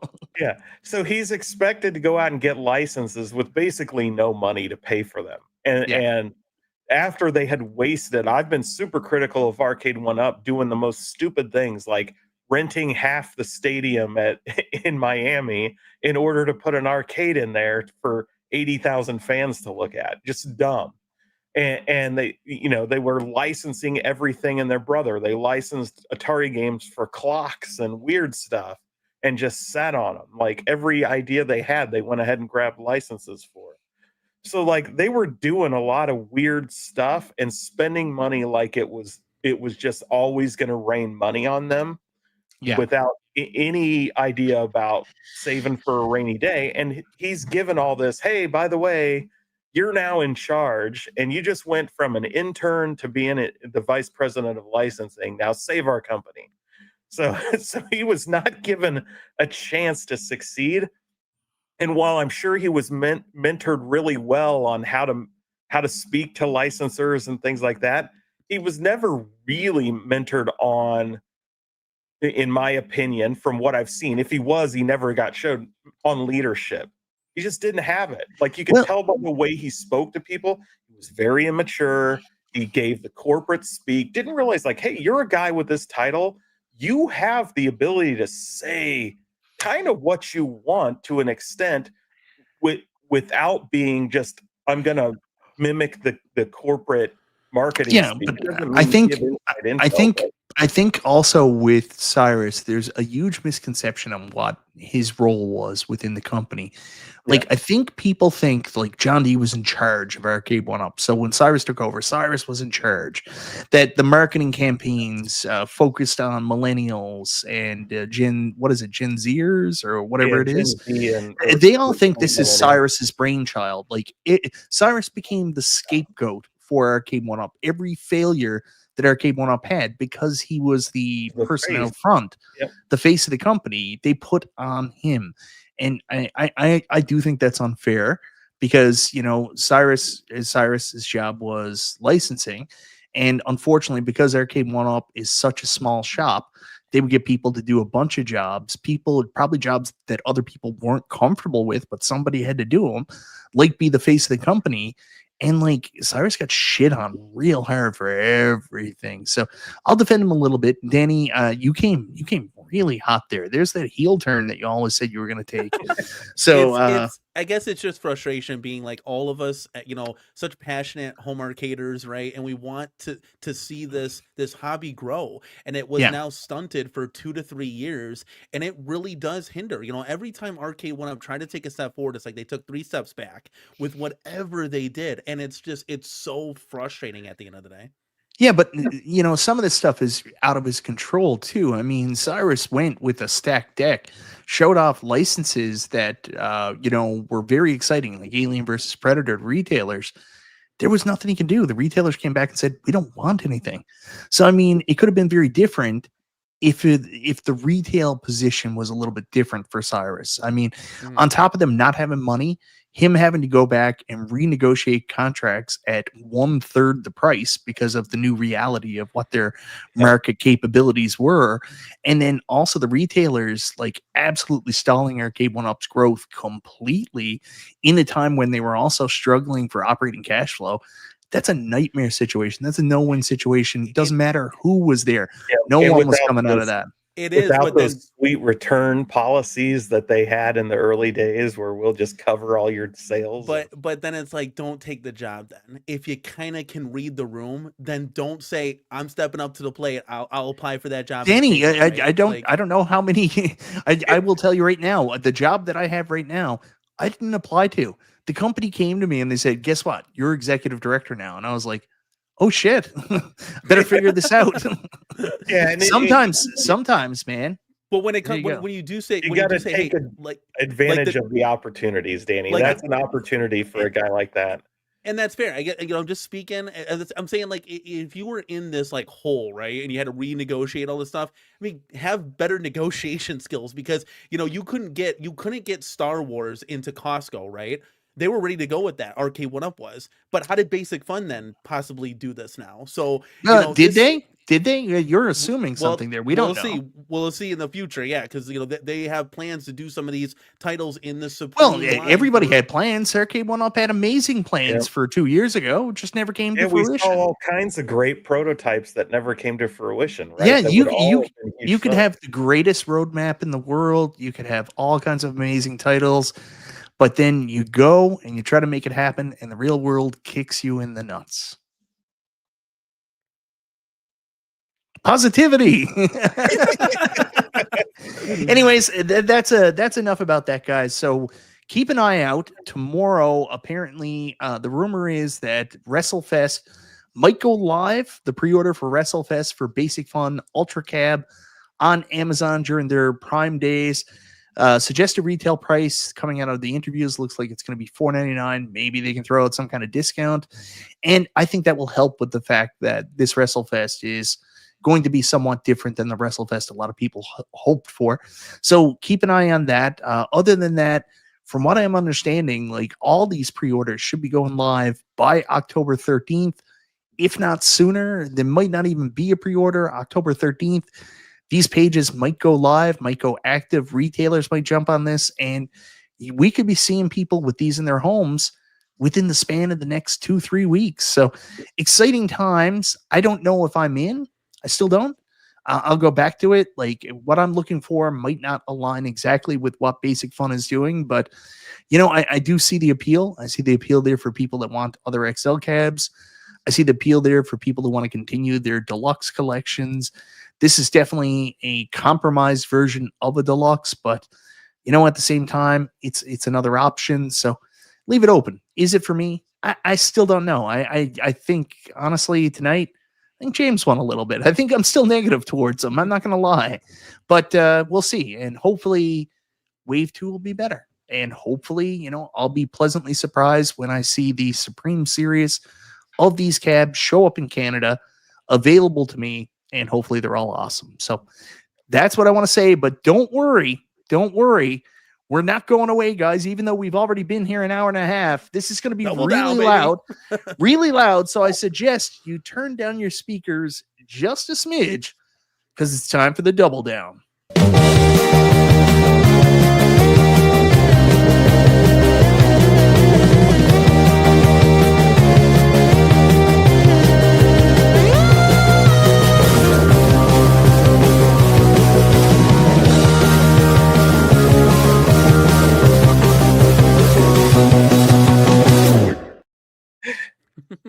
We kind of talked. We kind of talked about this a little bit when Danny was shitting all over Cyrus for some ungodknown reason with his heel turn.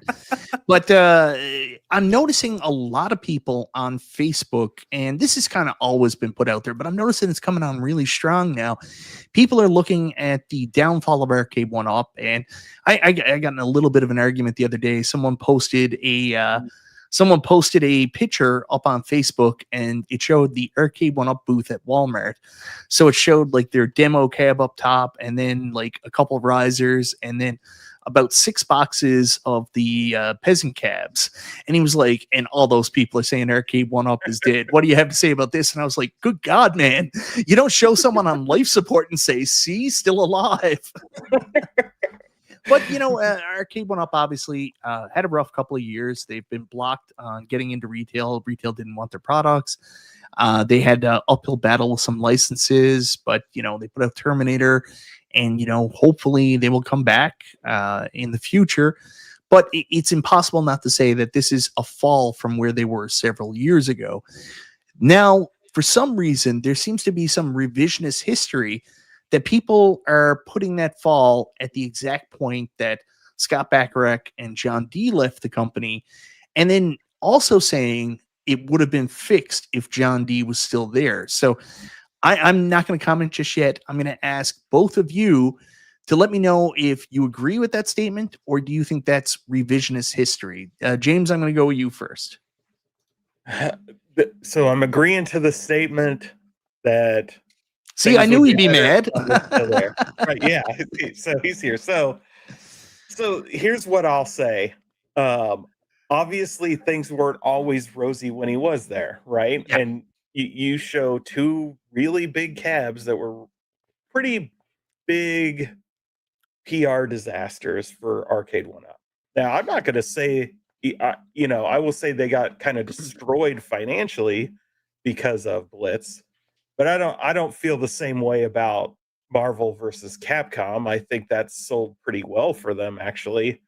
Now, did it disappoint the hardcore people that wanted all the online gameplay? 100% it did, which again is another hit to your reputation. You try to release this thing, you promise online play, and it takes damn near forever to come out. And when it does, it's subpar online play, right? So that was a huge reputation hit. For me, Blitz is still the greatest cab Arcade1Up has ever released. It's still my favorite Arcade1Up.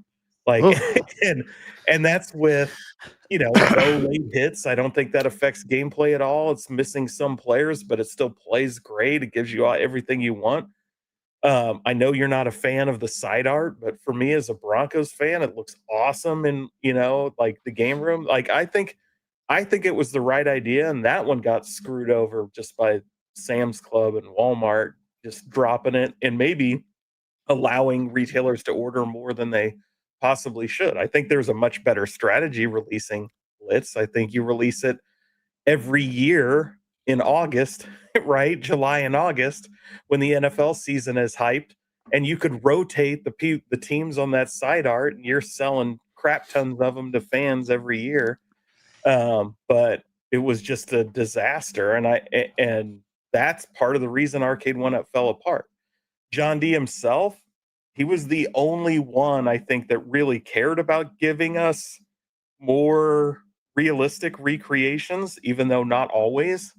But he at least was the one loud voice there. But I think he would even tell you, like, he lost to the bean counters in many arguments, right? Like the CFOs and the other people that were more concerned with Gen Z and millennials won most of the battles. So, where do you James, go? this is not what we discussed in the pre-show. I don't know if you got thrown off because John D was here.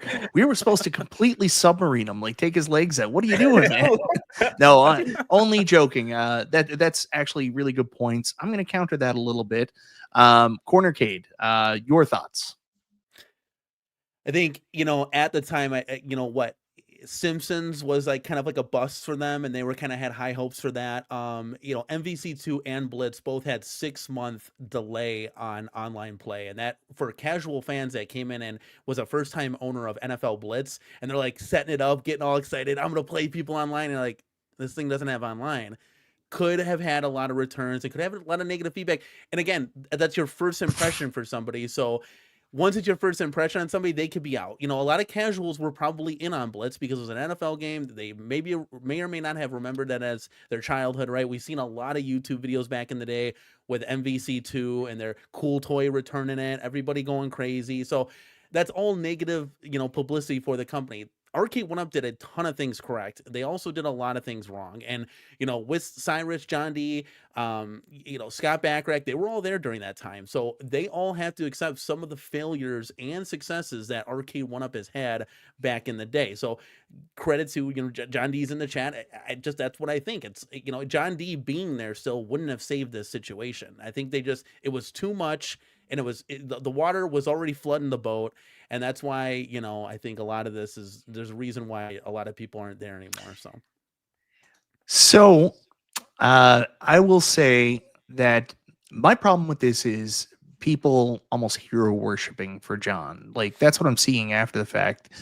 And like, I don't really understand it. It's so fucking weird. And sorry, I'm trying not to swear anymore.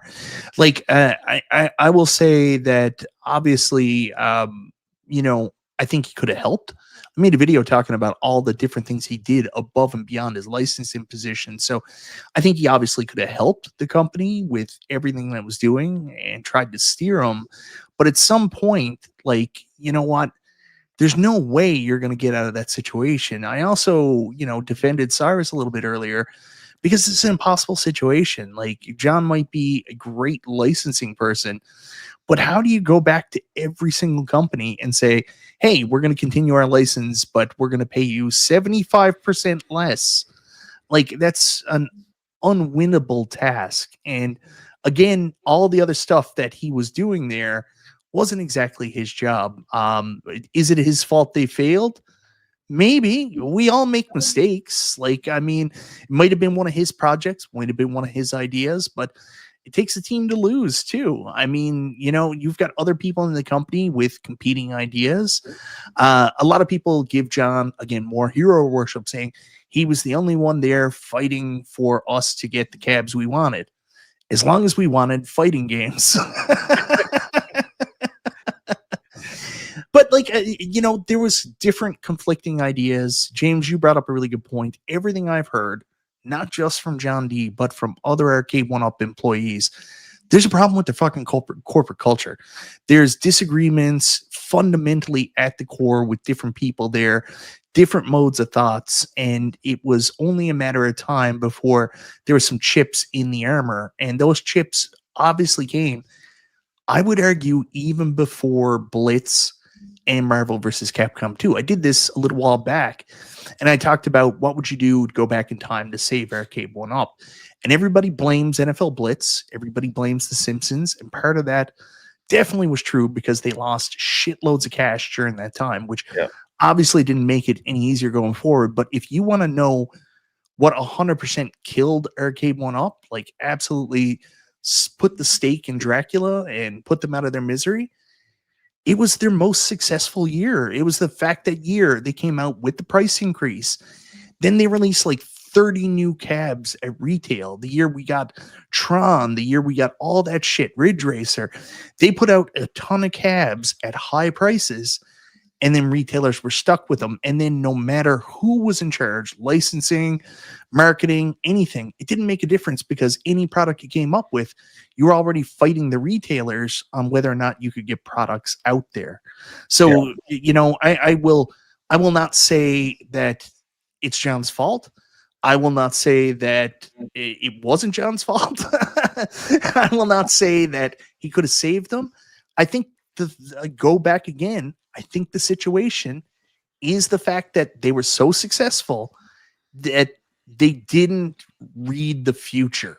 They didn't see it coming. They didn't know when to slow down a little bit before they had pushed too hard. And can you blame them? I mean, if you have retailers willing to buy all your cabs, I mean, it's pretty hard to say, no, please don't take our money. Here's 30 cabs, pay us so we can get the 4 million cabs sold. But at the same time, it's that exact same business move where they oversaturated the market, which put them in the spot that they're in today. I really do want to focus in on this, the revisionist history of people saying if John D wasn't let go, would have saved the company. I don't think anybody could have. I don't think anything would be different right now. Yeah, and so I'll agree with you on that, and I'll say a couple things, right? The first thing I would say is this is not a new phenomenon. Like, this happens with a lot of people, right? They say absence makes the heart grow fonder kind of thing. You look back on history with rose-colored glasses. Like, there's a ton of sayings around this. And you know, obviously when Blitz and MVC2 were out, like John was a lightning rod for attacks, right? Like everybody was criticizing everything. Then he leaves for 6 months and we hear nothing. And everybody sees Arcade1Up in that following year and what they're doing. And then everybody's like, man, we liked that other stuff better. So they look at John and they anoint him Arcade Jesus. And everybody knows that's me, not so like wink, wink. But yeah, so you get this. The same phenomenon occurs with presidents, right? Like people hate certain presidents while they're in there, and then they look back on them years later and go, actually, that guy wasn't too bad. Like I remember when Reagan died, like, man, people hated Reagan. But then when he died, it was like everybody that hated him was talking about how great he was and what a good leader he was and all this stuff. It's just it's funny that happens both all sides of political aisles, everything. It's just time heals all wounds, and people look back and they like it was better the way it was. Like, you know, it's just a phenomenon. Yeah, so again, it goes back to the comment John's making here now. I will say no credit for Miss Pac-Man, Star Wars, NBA Jam, Dragon's Lair, Tron. Yes, John, there's tons of credit. But obviously we know you love fighting games, so we like fucking with you and saying that's your only focus. Right. The real what is going to be the proof in the pudding is Iconic Arcade. When this stuff starts shipping, if you know, the Street Fighter is awesome and Double Dragon does come out and Double Dragon is awesome, like we'll be having different conversations, right? But until that comes out, yeah, so it's all just conjecture. Again, I think you make a really good point there, James, because now I don't know the situation. You know, obviously John is a consultant working with Lenovo, who are the parent company of Iconic Arcade. So obviously, again, we're not going to be able to attribute 100% success 100%. or 100% failure to John. But we'll see what he delivers. I mean, obviously, coming out of the gates, he went with something that was near and dear to his heart, Capcom and Street Fighter. So we'll see what the future holds. Is it going to be fighter, fighter, fighter? Is it going to be a mix of games? Will he finally give us that Qbert that we know he wants to deliver? John, you can tell us how much you want to do Qbert. So we'll see in the near future. Danny, anything to add to that? Well, since John is in the chat, John, just write down Tekken cabinet, Dynamo form. No Tekken. Nobody wants Tekken. I want Tekken. I want Tekken. Nobody baby. wants Tekken. But yeah, 100%. Like this is kind of like a second chance for John to kind of say, "Gotcha." You know, I do know what I'm doing, and that opportunity is with Iconic. And to be fair, that second chance now is also with Cyrus with Basic Fun. You know, it's yeah, like that's these fair. guys were on the same team. Now they're on rival. You know, it's like Yankees, Red Sox. Now they're on different teams, and it's going to be very interesting to see, like in the future, what Cyrus can bring to the table as far as what he's doing over there with Basic Fun and what kind of titles and form factors and retail relationships they're going to bring to the table as well. And we still want to see that from Iconic. Is everything going to be done through a certain one, or can they get into Best Buy? That's the big question. So can you hit that mass market? So it's very exciting. This is the positive thing, and this is the thing that everybody watching should be really hyped about, is the future of home arcade. It's more bright than it has ever been before, and you can even throw in Unico coming in. That was too much. Yeah. That was way too much. Oh my god. Oh my god. Way too much. Brighter than it's ever been before. Danny, there was a time when Star Wars, Tron, Dragon's Lair, like, we're all out there at the same time. What are you thinking, man? But home arcade has been dead for 2 to 3 years now. So it's like this is an opportunity to really branch away. I think the one thing to really take away from this, and again, I'm going to say the same thing that I said for Cyrus's situation and for John's situation. I think Cyrus moving on, and we don't know the whole ins and outs of that, whether this was a move for him, whether his time at Arcade1Up was done, contract ran up, or anything like that. But I think you can see from their lack of output and also Cyrus moving on that obviously it wasn't because the individual was bad, maybe with John, or the individual was bad with Cyrus. It was just with the company, there wasn't as much of a focus on going out and acquiring new license. So it's kind of a vindication for their positions, especially John's, because everybody was like, John was let go because he was a bad person and stuff like this. The truth of the matter was, there wasn't a focus on acquiring license or keeping licenses moving forward. And that's probably a big reason why, eventually he was no longer with the company. So I think Cyrus leaving kind of leads to that as well. And like he mentioned in the chat, now it's really fun because now we've got these two people that used to be teammates, both moving to different teams and kind of competing again. So interesting. Yeah, we're definitely entering a new generation of home arcade, right? Instead of just one company and we're all at the mercy of what they do, there are now competitors. Now, Basic Fun has taken the tactic that they can enter the price point. So, was it you guys talking about it on Fox's show? I don't remember who was talking about it. I don't even remember what happened on Fox's show. The whole thing was a fever dream. But you come in on the high price with a new product, right? Because you can say, hey, we can always lower it a little bit, right? And so maybe Basic Fun says, look, the market right now says $4.99, so let's overshoot it a little bit. Let's do the $4.99, but take away some of the features and see how the market reacts. And if they're okay with that, then we'll stick at $4.99. And if they're not, if they don't sell at $4.99, we've given ourselves a little bit of leeway to back that price off a bit. And it could be a strategy. I'm not saying it is. I'm saying that could be one of their strategies. By putting less stuff on it, they get to feel out the market a little better than what Arcade1Up has worked themselves into, because Arcade1Up started small and went up. Basic Fun gets to come in at the top and then figure out, like, do we go down or can we go even higher? They get to figure that out.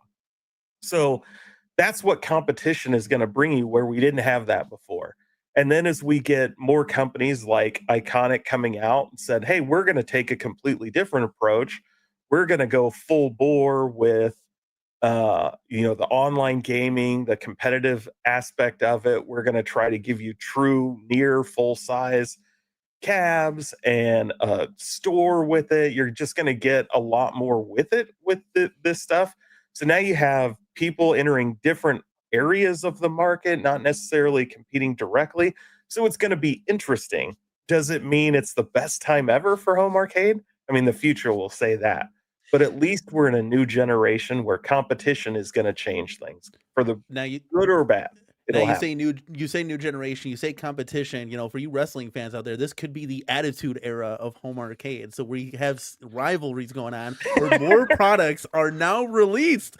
Maybe that's what I said in the beginning. You could have only had a Terminator Deluxe and a pub table from Costco. That's it. But now you have all these options. I think it's good. I think it's good for home arcade. Danny, that was the single most idiotic thing I've ever heard in my entire life. At no point in your rambling did you make any coherent points. There are no points awarded, and may God have mercy on your soul. I would like to end this on a positive. So this is a comment from Jason Little Alien. There were many unfortunate setbacks, such as poor monitors on multiple cabinets. They ordered the wrong monitors, which I know a little bit of backstory about that. It was the same monitors that were in the first line of cabs. What the people ordering didn't realize was they had changed the light source on them, so it completely ruined that line of cabs. Emulation issues, PCB heat issues. Hopefully there were major lessons learned. And if there's one positive to take from former Arcade1Up people working for Iconic, former Arcade1Up people working at Basic Fun, if there's one positive that you can take from it, is these people are going to go into those shops and say, don't do what Arcade1Up did done. So thank you very much for that point, Jason. You're always the person that brings us all together. So again, did Arcade1Up fail because John D left? No. Could he have saved them? No. Could he have done things maybe a little bit better with his expertise and stuff? Yes. But at the end of the day, they were unfortunately destined to be in that situation because not of the actions of one or two people. The whole team just failed. And that's the reality. Well, and I'll add this a little different take. Like I don't care whether Arcade1Up lives or dies. I don't care whether I do. any of these I companies want all of them to live and die. Well, All of them to live. What I want is anybody to deliver the cabs that I want to buy. Right? That's all fair. I That's a care better about. statement. Yeah. Right. And so if that's Arcade1Up, great. If that's Basic Fun, great. If that's Iconic, great. If it's Unico, great. If it's G.I. Joel Gaming, great. If it's, Joe Blow down the street decides to do it, that great. I just want the products that I want. And as long as somebody's making it, I'll be there to buy it. Yeah. So honestly, no offense to John, Cyrus, or anybody like that. I'm really pulling for New Wave Toys to get up and running because they're going to make exactly what I want. Like, no offense, but I want less games, more accurate controls, more arcade accuracy. Go New Wave Toys, 3/4 or XL. Here we go. That's funny. Yeah, and that company makes great stuff. They need to figure out how to make it. What's the correct answer? Like, I don't want to say the right word, but they need some redundancy so that there's no single points of failure that knock them out for months at a time. And they also need to learn how to bigify it. They need to learn how to bigify it without bigifying the price, because we also think if they make like large scale arcades, they're going to cost like $17,000. Yeah, to be ridiculous. But like, anyways, to the point here, like we've always relied on just Arcade1Up for so long, but now you could have 5, 6, 7, 8 companies making things. I mean, that's what a time to be alive is right now. Like John was saying, 2026 could and will potentially be huge. So it's really just exciting to see the future of this hobby and where it takes us. Actually, I also agree with this too. I think John should be on less shows. Completely agree with him. Let the product speak for itself. That's what the other companies are doing. Yep. And just send media blasts out to everybody. Just put it as a link on your website whenever you have media stuff to put out. The more people sharing it, the better. I don't know. Was that directed at any particular way there? No, that's directed at everybody. The only company that really does it right is, honestly, Pinball FX. They just have a section called Press and put all their assets there. That's literally all you need to do. Yep. You don't need to give I'm not saying advance notice, but just put your press information there, your assets, like your thumbnails, specs, and stuff like that. So then people can talk about it. It helps grow your business. I don't understand why you would hold something back and only share it with certain people. Not directed just at John. That's directed at everybody. It is weird. Yeah. Even something as simple as like logos in a package and correct render, so like we can make thumbnails and talk about this product on our stream and make it look professional instead of like trying to half-ass things all the time would be great. Oh man, sometimes people make me so mad, and I'm trying to be more positive. Dude, you said that yourself. Stop it. You said you wanted that too. Although you got good logos. I'm still trying to get that Arcade1Up Deluxe logo from you. I don't think I ever will get it. So anyways, guys, thank you so much for tuning in tonight. It's been wonderful. I went a lot longer than I intended, but, say a huge thank you to the Countercade, and also James Hates Everything for coming on and trying to both motivate me to get excited about Basic Fun, but yet caution me that maybe it's not for me. Hopefully this provided you guys with some insight into your purchasing decisions, as these products will go up for pre-order in the next couple of days. Anything you guys want to promote your shows? Like James, you do a show every Thursday. Sometimes you do a show from your car on your way home. Do you want to tell people about that?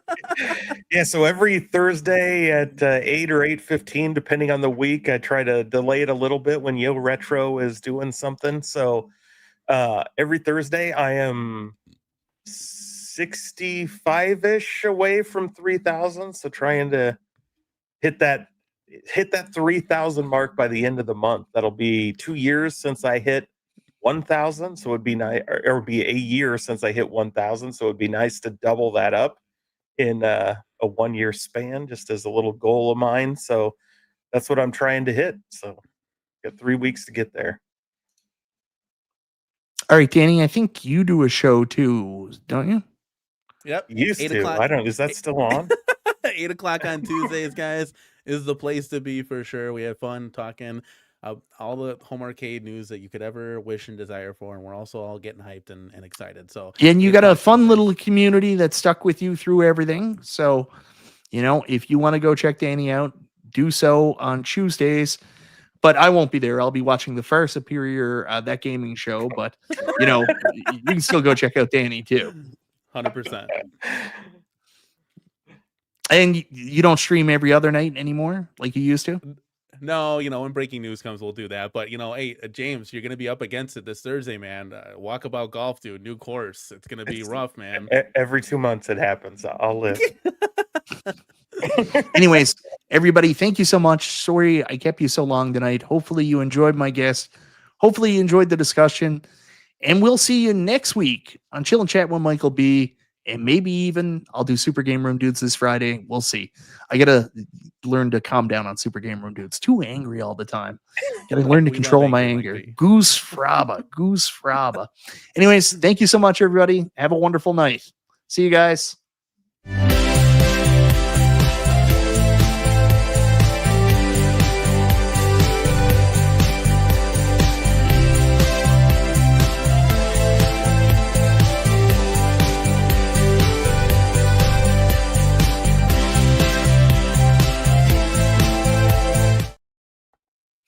I instantly regretted inviting Danny on. Like, Really? if there was an escape hatch I could have pulled to get out of it, I was like, I can't believe you didn't tell me he was going to be on. I know, Wow. right? So I honestly sad. forgot about it, James. You guys are too much.